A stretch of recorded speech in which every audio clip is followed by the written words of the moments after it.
નમસ્કાર ગુજરાતના અધિકારી મિત્રો, આજે આપણે જોવાના છે 18 માર્ચ 2025નું મોસ્ટ ઇમ્પોર્ટન્ટ કરંટ અફેર। તે પહેલાં ખાસ કરીને ચેનલ ઉપર નવા હોય તો ચેનલને સબસ્ક્રાઈબ કરી લેવી, વિડીયો પસંદ આવે લાઈક કરવો અને તમારા મિત્રો સુધી શેર પણ કરી દેવો। તો ચલીએ આજના ક્લાસની શુભ શરૂઆત કરીએ। તો તાજેતરમાં જ રાષ્ટ્રીય રસીકરણ દિવસ 2025 ક્યારે મનાવવામાં આવ્યો અથવા તો ઉજવવામાં આવ્યો? તો 16 માર્ચના રોજ દર વર્ષે ઉજવવામાં આવે છે આ દિવસ। તો રાષ્ટ્રીય રસીકરણ દિવસ, જેને રાષ્ટ્રીય રસીકરણ દિવસ પણ કહેવામાં આવે છે, એ એક રાષ્ટ્રવ્યાપી આરોગ્ય સંભાળ કાર્યક્રમ છે જે સામાન્ય રીતે દર વર્ષે 16 માર્ચે ઉજવવામાં આવે છે, જેનો હેતુ નીતિ નિર્માણ અને આરોગ્ય સંભાળના કાર્યકરો અને તેમના અન્ય હિસ્સેદારો અને અનેક સફળોમાં રસીકરણની અભિયાનને ચલાવવા માટેની કાર્યને યોગ્ય માન્યતા આપે છે આ રસીકરણ દિવસ। તો યાદ રાખો, ખાલી 16 માર્ચ રાષ્ટ્રીય રસીકરણ દિવસ ઉજવવામાં આવે છે। શા માટે 16 માર્ચના રોજ? તો 1995માં ભારતીય મૌખિક પોલિયોની રસીનો પહેલો ડોઝ આપ્યો હતો 16 માર્ચ 1955ના રોજ, એટલા માટે જ રાષ્ટ્રીય રસીકરણ દિવસ ઉજવવામાં આવે છે ત્યારથી જ। અને પોલિયો ભારત મુક્ત થઈ ગયું 2014થી જ। તો હવે યાદ તો રાખવું પડશે રસી, કારણ કે પેલી પોલિયોની આપી હતી। જ્યારે 1998માં એડવર્ડ જેનરે શીતળા પરની તેમની સંશોધનનું પરિણામ એટલે કે શીતળાની રસી શોધી હતી, તો એ પણ યાદ રાખવું, એ વિશ્વ લેવલમાં વાત છે। તો રસીના બીજા 2 દિવસો, તો કે વિશ્વ રસી દિવસ જે 10 નવેમ્બરે ઉજવવામાં આવે, વિશ્વ રસીકરણ સપ્તાહ ઉજવવામાં આવે છે 24થી 30 એપ્રિલ સુધી, છેલ્લા પખવાડિયામાં એપ્રિલના। તો રાષ્ટ્રીય રસીકરણ દિવસ 16 માર્ચે ઉજવવામાં આવે છે, ત્રણેય દિવસો એક સાથે યાદ રાખવા। ત્યારબાદ માર્ચ મહિનાના દિવસો જોઈ લઈએ તો 1 માર્ચે વિશ્વ નાગરિક સંરક્ષણ દિવસ, આની સાથે શૂન્ય ભેદભાવ દિવસ અને વિશ્વ સિગ્રામ દિવસ આપણે 1 માર્ચે ઉજવ્યા હતા। 3 માર્ચે 2 દિવસ વિશ્વ વન્યજીવ દિવસ અને વિશ્વ સુનાવણી દિવસ। 4 માર્ચે રાષ્ટ્રીય સુરક્ષા દિવસ। 5 માર્ચ આંતરરાષ્ટ્રીય નિઃશસ્ત્રીકરણ અને બિન પ્રયાસ જાગૃત દિવસ। 7 માર્ચ જન ઔષધિ દિવસ। 8 માર્ચે આંતરરાષ્ટ્રીય મહિલા દિવસ। 10 માર્ચે 2 દિવસો આંતરરાષ્ટ્રીય મહિલા ન્યાયાધીશોનો દિવસ અને કોમનવેલ્થ ડે પણ ઉજવ્યો હતો 2025નો, કારણ કે માર્ચના બીજા સોમવારે ઉજવવામાં આવે છે। 12 માર્ચે નેશનલ સ્મોકિંગ ડે પણ આપણે ઉજવ્યો હતો। આ એક 12 જુલાઈનો દિવસ, જે આશાઓનો આંતરરાષ્ટ્રીય દિવસ નવો દિવસ છે, એટલા માટે આપણે આની સાથે એડ કરી દીધો, તો એ પણ યાદ રાખવું। ત્યારબાદ મુંબઈ ઇન્ડિયન્સે કોને હરાવી? 8 રનથી હરાવી અને બીજું VPL એટલે કે વિમન પ્રીમિયર લીગ ટાઇટલ જીત્યું છે। તો દિલ્હીને હરાવી અને આ ટાઇટલ મુંબઈ ઇન્ડિયને જીત્યું છે, અને મુંબઈ ઇન્ડિયનનું આ બીજું ટાઇટલ છે। તો શનિવારે વુમન પ્રીમિયર લીગ ફાઇનલમાં જે દિલ્હી કેપિટલે 8 રનથી હરાવી મુંબઈ ઇન્ડિયન 3 સિઝનમાં પોતાનું બીજું મહિલા પ્રીમિયર લીગનું ટાઇટલ જીતી ચૂક્યું છે। 2025ની ત્રીજી આવૃત્તિ હતી આ મહિલા વુમન પ્રીમિયર લીગની, જે 14 ફેબ્રુઆરીથી 15 માર્ચ 2025 દરમિયાન યોજાઈ હતી। પેલી વહેલી વડોદરામાં, પછી બેંગ્લોર, લખનઉ ને મુંબઈ ને એવી રીતના યોજાઈ હતી આ ઇવેન્ટો 4 સ્થળે। જીત્યું તો કે એમાં એટલે કે મુંબઈ ઇન્ડિયન જીત્યું, એનું બીજું ટાઇટલ છે। દિલ્હી કેપિટલને હરાવી અને આ ટાઇટલ જીત્યું છે, તો એટલી માહિતી યાદ રાખવી।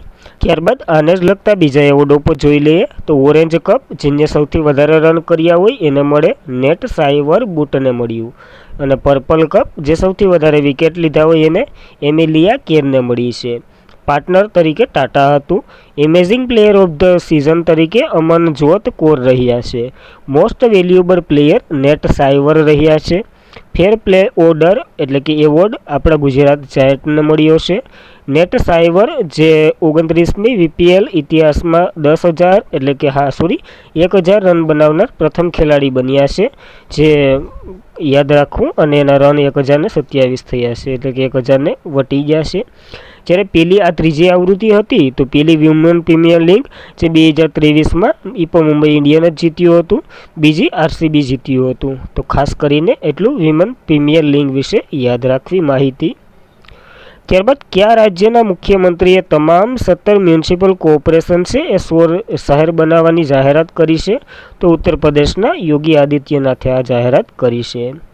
તો ઉત્તર પ્રદેશના મુખ્યમંત્રી યોગી આદિત્યનાથે બુધવારે ગોરખપુર મ્યુનિસિપલ કોર્પોરેશન દ્વારા આયોજિત રાષ્ટ્રીય સ્વસ્થ હવા અને કાર્યક્રમ પર રાષ્ટ્રીય પરિષદમાં હાજરી આપી અને સભાને સંબોધન કર્યું અને આ યોજનાની જાહેરાત કરી કે 17 મ્યુનિસિપલ કોર્પોરેશન છે એને 16 શહેર બનાવવાના છે. આ ખાસ કરીને એક રાજ્ય તરફના પ્રકાશનો પ્રયાસ છે. ત્યારબાદ આમાં ઘણું માહિતી અહીંયા તો આપી કે 2017થી અમે રાજ્યભરમાં 16 લાખ જેટલા હેલોજન લાઇટોને દૂર કરી અને LED લાઇટો પર લગાવ્યું. તે આશ્ચર્યચકિત થશે કે એમાં એક પૈસાનો પણ ખર્ચ નથી રાખ્યો, એટલે કે એમાં નથી વાપર્યા. અને 2027 સુધીમાં ગોરખપુરમાં કચરો બાળવાની જે મુક્ત શહેર બનવાનું રોડ મેપ પર વિગતવાર ચર્ચા કર્યું છે. તો ખાસ કરીને એટલું યાદ રાખવું ઉત્તર પ્રદેશનું. જ્યારે એક બીજું ઉત્તર પ્રદેશની પ્રથમ 16 શહેર બન્યું હતું અયોધ્યા, રામ ભગવાનની જન્મભૂમિ, સરયુ નદી કિનારે આવેલું છે, એટલું યાદ રાખવું આમાં. ત્યારબાદ કયા રાજ્ય સરકારે રૂપિયાના જે પ્રતીકને બદલ્યું અને રાજ્યની જે ભાષા છે એટલે કે ત્યાંની દેવનાગરી લિપિ છે એને ચિહ્નિત આપ્યું છે? તો તમિલનાડુ સરકારે આવું કર્યું છે. રાજ્યના સમજી લો કે કેન્દ્રના વિરુદ્ધ હાલે છે બહુ. તો નેશનલ એજ્યુકેશન પોલિસી હેઠળ 3 ભાષાના જે ફોર્મ્યુલા છે, સંસ્કૃત, હિન્દી અને અંગ્રેજીના જે ફોર્મ્યુલા છે એના વિવાદમાં વધુ તીવ્ર બન્યું, કારણ કે મુખ્ય પ્રધાન છે ત્યાંના MK સ્ટાલિન એના નેતૃત્વ હેઠળ તમિલનાડુ સરકારે ગુરુવારે 2025-26ના બજેટમાં લોગો જે દેવનાગરી લિપિનું જે પ્રતીક હતું ને આપણું, એને તમિલ અક્ષરથી બદલી નાખ્યું. તમે થંબનેલમાં જોતા હોય એવી રીતના રૂપાંતર કર્યું. હવે તમિલનાડુ સરકારે જે રાષ્ટ્રીય શિક્ષણ નીતિને નકારી કાઢી, કારણ કે આ 3 ભાષાને લગતું અને હિન્દીના તો કટ્ટર વેરીઓ છે એવી રીતના બતાવવામાં આવ્યું છે. હવે હું હોય એ તો MK સ્ટાલિન જાણે અને તમિલનાડુવાળા જાણે.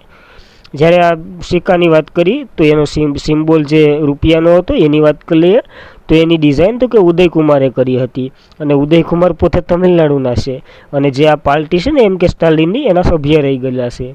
હવે ડખો શું છે એ નથી સમજાતું. ક્યારે? તો કે 15 જુલાઈ 2010ના રોજ આ ચિહ્ન છે એને અપનાવ્યું હતું આપણે. અને સિક્કાની જે શાળાઓ આવેલી છે મુંબઈ, કોલકાતા, નોઈડા અને હૈદરાબાદ 4 જગ્યાએ આવેલી છે, ત્યાં સિક્કા બને છે. અને 1 રૂપિયાની નોટ સિવાય બીજા બધીમાં RBIની સાઇન હોય એ પણ તમને ખબર હશે, કારણ કે 1 રૂપિયાની નોટમાં કેની સાઇન હોય? તો કે ફાઇનાન્સ મિનિસ્ટરની સાઇન હોય. હાલ કોણ છે? કોમેન્ટ કરી દઉં. તમિલનાડુ સરસામાં રહ્યું છે તો એની વાત કરી લઈએ. કેપિટલ ચેન્નાઈ છે, CM તો કે MK સ્ટાલિન છે, અને રાજ્યપાલ RN રવિ છે. યાદ રાખવી એટલી તમિલનાડુની માહિતી. ત્યારબાદ વિશ્વનો પ્રથમ વાણિજ્ય અવકાશ જે સર્વેલન્સ ઉપગ્રહ સ્ટોટ છે એ કોણે લોન્ચ કર્યો છે? તો દંગ તારા નામની એક કંપની છે, ખાનગી કંપની છે, એને લોન્ચ કર્યો છે આ ઉપગ્રહ. તો બેંગ્લુરુ સ્થિત સ્ટાર્ટઅપ દિંગતારા એટલે કે દિગતારાએ જણાવ્યું કે પૃથ્વીની આસપાસ ફરતી 5 સેન્ટીમીટર જેટલી નાની વસ્તુઓને ટ્રેક કરવા સક્ષમ છે, અને વિશ્વનો પ્રથમ વાણિજ્યિક અવકાશ સર્વેલન્સ ઉપગ્રહ જેનું નામ તો આપણે જોયું સ્ટોટ, જેનું ફૂલ ફોર્મ થાય, જે શનિવારે કાર્યરત કર્યો છે. તે દક્ષિણ અમેરિકાની છબીઓ કેપ્ચર કરી અને મોકલી હતી.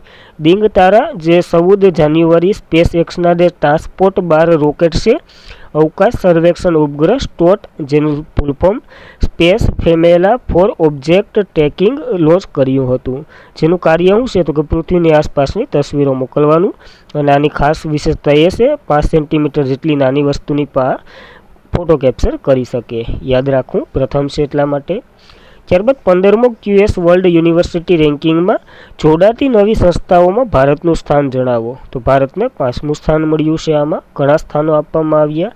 તો QS વર્લ્ડ જે લંડન ખાતે એક સ્થિર સંસ્થા છે એના દ્વારા યુનિવર્સિટી રેન્કિંગ ટોચની 50 સંસ્થાઓમાં 9 ભારતીય સંસ્થાઓ સામેલ છે. જેમાં જોઈએ તો પહેલા નંબર ઉપર ધનબાદ સ્થિર ઇન્સ્ટિટ્યુશન સ્કૂલ એટલે કે IIT ધનબાદ છે, એ પહેલા નંબર ઉપર છે યુનિવર્સિટીમાં, અને જે ટોચની સ્થાન મેળવ્યું છે, જેને ખાસ કરીને ખનિજ શ્રેણીમાં આ રેન્કિંગ અપનાવ્યું છે. અને આ પછી એન્જિનિયરિંગમાં IIT દિલ્હીએ 24મા નંબર ઉપર, ટેકનોલોજીમાં IIT મુંબઈએ 28 નંબરના ક્રમે રહ્યું છે. તો ખાસ કરીને વિષય એટલે કે શું કહેવાય વિષયવાઇઝ રેન્કિંગ બહાર પાડવામાં આવી છે યુનિવર્સિટીની, એમાં વાત કરવાની છે આપણે. જ્યારે ઓલરાઉન્ડ જોઈએ તો રેન્કિંગમાં જોડાતી નવી સંસ્થાઓની સંખ્યાના સંદર્ભે ભારત, ચીન, US, UK અને કોરિયા પછી 5મા નંબરે છે. તો ખાસ કરીને પહેલા નંબર ઉપર ચીન છે, એ પણ યાદ રાખવું. ત્યારબાદ PM યુવા 3.0 શિક્ષણ મંત્રાલયે શરૂ કર્યું છે. તો આની શરૂઆત ક્યારે થઈ હતી? એટલે કે જો PM યુવા 1.0 છે ને એની શરૂઆત ક્યારે થઈ હતી? તો 2021માં થઈ હતી આની શરૂઆત. તો જો શિક્ષણ મંત્રાલયે ઉચ્ચ શિક્ષણ વિભાગ દ્વારા પ્રધાનમંત્રી યુવા લેખકો અને માર્ગદર્શકોને અપનાવવા માટેની એક યોજના શરૂ કરી, જેને PM યુવા 3.0 નામ આપ્યું છે. સમગ્ર દેશમાં વાંચન, લેખન અને પુસ્તક સમાજને પ્રોત્સાહન આપવા માટે લેખકના માર્ગદર્શન છે કાર્યક્રમનો ઉદ્દેશ્ય 3જા વર્ષથી ઓછી ઉંમરના જે મહત્વાકાંક્ષી યુવાઓ છે એને લેખિત અને શિક્ષિત કરવાનો આનો ઉદ્દેશ્ય છે. જેની વાત કરીએ તો જેમાં 22 વિવિધ ભાષાઓમાં અને અંગ્રેજીની મોટી સંખ્યાઓમાં યુવા અને મહત્વાકાંક્ષી લેખકો ભાગ લીધો. એમાં PM યુવા 3.0 કાર્યક્રમની ઓફર કરવામાં આવી છે, એટલે કે આને પાછું રિસાયકલ અથવા તો રીશરૂ કરવામાં આવ્યું. જ્યારે PM યુવાની વાત કરીએ તો 2021માં શરૂ થયું હતું. હાલ પાછું આને રિન્યુએબલ કરવામાં આવ્યું. ખાસ એટલી માહિતી યાદ રાખવી. ત્યારબાદ શાંતિ અને સ્થિરતા માટે જે ગોલ્ડન મર્ક્યુરી એટલે કે મર્ક્યુરી એવોર્ડ 2025 કોણે જીત્યો છે? તો તેન્ઝિનિયા ગ્યાન્ત્સોએ જીત્યો છે. હવે આ નામ તમે પહેલી વાર સાંભળતા હે. દલાઈ લામા 14મા નંબરના છે ને એને જીત્યો છે. એનું મૂળ નામ આ છે, કારણ કે દલાઈ લામા તો એની ઉપાધિ છે. તો ગોલ્ડન મર્ક્યુરી ઇન્ટરનેશનલ દ્વારા 14મા દલાઈ લામા, જેનું નામ તો કે તેન્ઝિન ગ્યાન્ત્સે ગોલ્ડ મર્ક્યુરી એવોર્ડ 2025 એનાયત કરવામાં આવ્યો છે. આ એવોર્ડ એને શાંતિ, કરુણા, ટકાઉપણુંને પ્રોત્સાહન આપવા અને તેમના પ્રયાસોને માન્યતા આપવા માટે દલાઈ લામાએ વિશ્વમાં તેમના વૈશ્વિક શાંતિ, સહયોગ અને પર્યાવરણ સંરક્ષણ માટે આ વિનંતી કરી અને આ એવોર્ડ એને મળ્યો છે. તો વગેરે એના વખાણ કરેલા છે. તો ખાસ કરીને યાદ રાખો દલાઈ લામાને મળ્યો છે, જેનું મૂળ નામ પણ યાદ રાખવું. ત્યારબાદ તાજેતરમાં જ કયા રાજ્યમાં અટુકમ પોંગલ ઉત્સવની શરૂઆત થાય છે? જો ખાલી પોંગલ કહીને તો તમિલનાડુ આવે, પણ અટુકમ પોંગલ કહી તો કેરળ રાજ્ય આવી જાય, એ પણ યાદ રાખવું. તો કેરળના તિરુવનંતપુરમમાં આવેલું અટુકલ ભગવતીનું મંદિર છે. ત્યાં યોજાતો અટુકલ પોંગલ ઉત્સવ જે વિશ્વમાં મહિલાઓની સૌથી મોટો મેળાઓ તરીકે પ્રખ્યાત છે, અને દર વર્ષે જ્યાં ઉજવવામાં આવતો આ ઉત્સવ લાખો મહિલાઓ દેશની જે ભગવતી પોંગલ અર્પણ કરવામાં આવે છે. હવે આ પ્રેમથી અટુકમ્માના નામે પણ ઓળખવામાં આવે છે. આમાં એક ધાર્મિક વિધિ પ્રચલિત છે. મહિલાઓ માટીના વાસણમાં પોંગલ, ચોખા, ગોળ, નાળિયેર, કેળામાંથી બનેલી મીઠી વાનગી તૈયાર કરે. એને પોંગલ કહેવામાં આવે છે અને એનો પ્રસાદ બાટે છે, જેનો અર્થ તો કે ઉકાળવું થાય છે, જે દેવીને પ્રસન્ન કરવા માટે આવું કરે છે. અને આમાં ફક્ત મહિલાઓ જ ભાગ લે છે. જ્યારે દર દિવસે આની ઉજવણી થાય. 10 દિવસ સુધી આ ઉજવવામાં આવતો એક તહેવાર છે. અને ખાસ કરીને મલયાલમ મહિનામાં જે મકર કુંભલ એટલે કે ફેબ્રુઆરી અને માર્ચમાં કાર્તિક નક્ષત્રમાં શરૂ થાય. મુખ્ય પોંગલ વિધિ પૂનમ નક્ષત્ર શુભ દિવસ તરીકે હોય છે, અને પૂર્ણિમા સાથે જ આ ઉત્સવ કપુટકેટ વિધિ સાથે પૂરો થાય છે. અને અટુકમ પોંગલ મહિલાઓને જે સબરીમાળા તરીકે ઓળખવામાં આવે છે, કારણ કે સબરીમાળામાં મહિલાઓનો પ્રતિબંધ હતો. હવે તો એ પણ નથી, કારણ કે એની ઉપર કેસ થયો હતો. સબરી બંધારણમાં આવતું જ હોય, તમે ભણતા હશો. તો સબરીમાલામાં મહિલાઓને પ્રતિબંધ હતો, હવે એ ખુલ્લી મૂકી દીધો. એટલે આમાં જો પુરુષને પ્રતિબંધ છે એટલા માટે આવું તરીકે ઓળખવામાં આવે છે. જ્યારે પોંગલ મહોત્સવની વાત કરીએ તો તમિલનાડુમાં યોજાય છે. કેરળમાં અટુકમ પોંગલ ઉજવ્યો આપણે. કેપિટલ તિરુવનંતપુરમ છે. રાજ્યપાલ રાજેન્દ્ર આર્લેકર છે અને મુખ્યમંત્રી પિનારાઈ વિજયન છે. યાદ રાખવી આ માહિતી કેરળ વિશે. ત્યારબાદ દુબઈ FDIના ટોચના સ્ત્રોત તરીકે કયો દેશ ઉભરી આવ્યો છે? તો દુબઈમાં FDI સૌથી વધારે મેળવનાર દેશમાં ભારત ઉભરી આવ્યો છે. ઘણા દેશોને પાછળ રાખી દીધા, જેમ કે US, ફ્રાન્સ અને UK વગેરેને પાછળ રાખી અને ભારત ઉભરી આવ્યો છે. FDI એટલે શું? તો કે ફોરેન ડાયરેક્ટ ઇન્વેસ્ટ, એટલે કે વિદેશી સીધું રોકાણ. સમજી લો, ટૂંકમાં માહિતી લઈએ તો આગળ પ્રશ્ન છે તો એ જોઈ લઈએ.